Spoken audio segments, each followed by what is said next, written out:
প্রতিষ্ঠার পর থেকে আজ পর্যন্ত ইসলামী আন্দোলন বাংলাদেশ কখনো অন্যায়ের সঙ্গে আপোষ করে নাই, শর্টকাট পথে ক্ষমতায় যেতে চায় নাই, নীতি বিসর্জন দেয় নাই।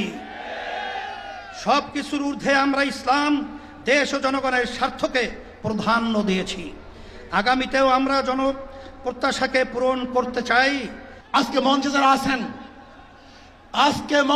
আছেন যদি আমরা মুনাফিকি না করি, মঞ্চে যারা আছেন যদি মুনাফিকি না করি,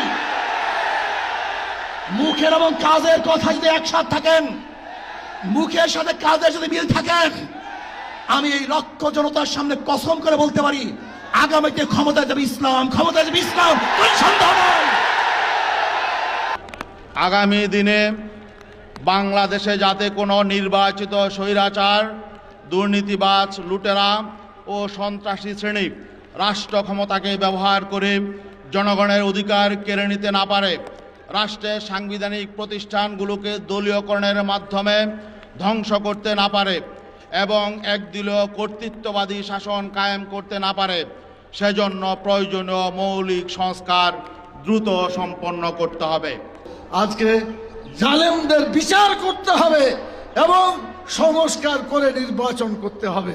যদি সংস্কার ও বিচার না হয়, আগের মতো নির্বাচন হয়, এই নির্বাচন জনগণ গ্রহণ করবে না ইনশাআল্লাহ। এই জন্য সংস্কার চাই এবং নির্বাচনে কোনো পেশি শক্তি, কোনো কালো টাকার মালিক কেউ দেখাবে, ক্ষমতা দেখাবে, লুটপাট করবে, মারপিট করবে, ওখানে আপনার গুন্ডামি করবে। এই গুন্ডামি আগামী নির্বাচনে কি আমরা নির্বাচন কেন্দ্রে করতে দেব কি দেব না? বিজয় হবে হাত পাখা। ইতিপূর্বে 54 বছরে যেই পদ্ধতিতে নির্বাচন হয়েছে, আপনারা এই কয়েকদিন আগে হাবিবুল আউয়ালের অভিশপ্ত হাবিবুল আউয়াল যে সিউসি বক্তব্য রেখেছে যে এই পদ্ধতিতে 1000 বছর নির্বাচন হলেও সুষ্ঠু নির্বাচন হবে না। সংস্কারের দ্বারাই কি উপকার, না করার দ্বারাই কি ক্ষতি, আমি বর্তমান বাংলাদেশের 5টি বিভাগ সম্পর্কে একটি উদাহরণ পেশ করছি।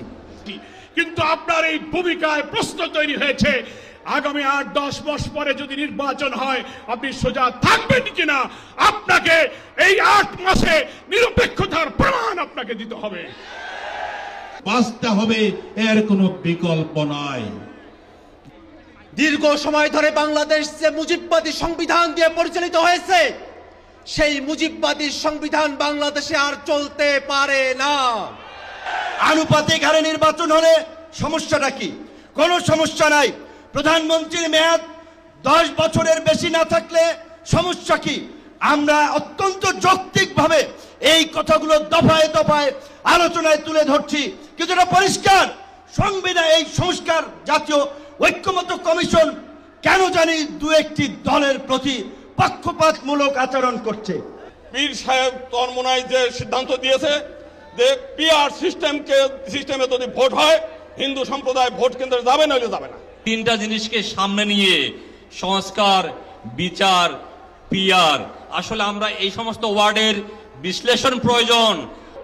সভাপতি এবং আজকে স্টেজে উপস্থিত আছেন বিভিন্ন রাজনৈতিক দলের জাতীয় নেতৃবৃন্দ, আজকে সকল মানুষ, সারা দেশের মানুষ আজকে পিআরের পক্ষে জেগে উঠেছে। এই অভ্যুত্থানে আপনারা যখন ঢাকার গুরুত্বপূর্ণ পয়েন্টগুলো থেকে শুরু করে দেশের বিভিন্ন রণক্ষেত্রে অংশগ্রহণ করেছেন, আপনাদেরকে পাঞ্জাবি পায়জামা টুপি দেখে টার্গেট কিলিং করা হয়েছে।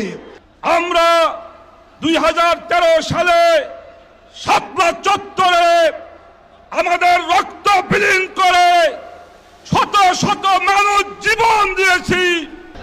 2011-তে ফেসিবাদী হাসিনা সরকার আল্লাহর উপর পূর্ণ আস্থা বিশ্বাস তুলে দিয়েছে। আমরা দাবি করেছি, সংস্কার কমিশনের সঙ্গে বৈঠকে দাবি করেছি। আজকে এই জনতার মঞ্চ থেকে আমি দাবি করতে চাই, আল্লাহর উপর পূর্ণ আস্থা বিশ্বাস পুনর্বহাল করতে হবে। বিজয় হবে হাত পাখা। বৃষ্টি কি আমাদেরকে কাবু করে দিল নাকি? সংগ্রামী বন্ধুগণ, এ পর্যায়ে আপনাদের সামনে মূল্যবান বক্তব্য রাখবেন